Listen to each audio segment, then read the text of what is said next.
World War I was a 4-year period of chaos spanning from July 28, 1914 to November 11, 1918. However, it also led to the development of major technological advancements such as the biplane, something that would forever change how a war was fought.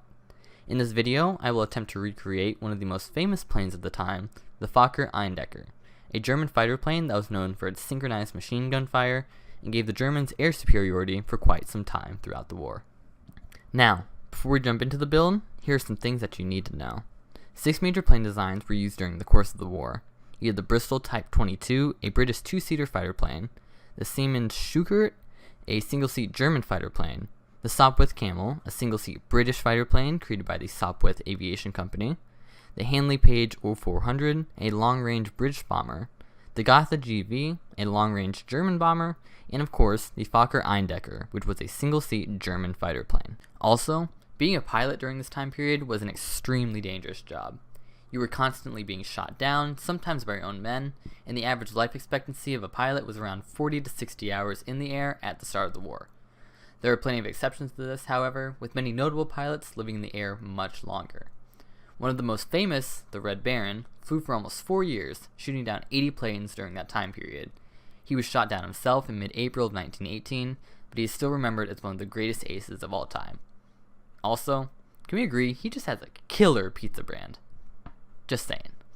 On to the build. Okay, so I first started out by finding a model to base my design off of. A special thanks to I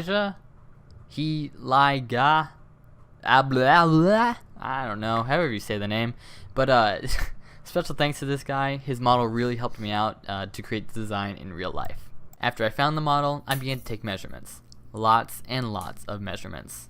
I had to be precise, you know. Once those measurements were written down, I went to the shop, found some scrap wood, and began the cutting and gluing process. I was, of course, assisted by Dadman, because I'm incapable of handling power tools. Apparently. But you know what I can handle? A camera. And that's what I did. Actually, I take that back. I did use the belt sander, but that was the only manly tool I got to use. Yay. But check out this progress after the first sanding. Wow. Next, it was back to the shop to cut out the wings and cockpit. Oh god. No. Make it stop!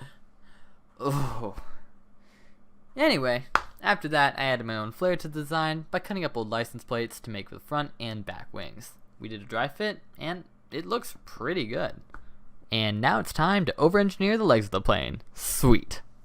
There was a lot of welding involved, but this didn't involve me because, again, I can't play with the big boy tools. But Dadman and I measured out the legs and were able to get a very nice fit. The wheels actually rolled too.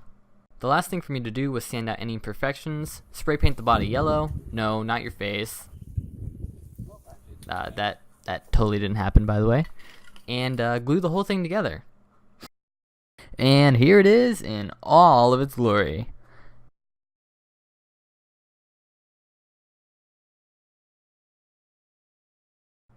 Anyway, I hope you all enjoyed this video and maybe even learned something, because I know I did. I had an awesome time making this plane, and if you have any questions, feel free to leave a comment or ask me down below. I will see you all later. Ciao.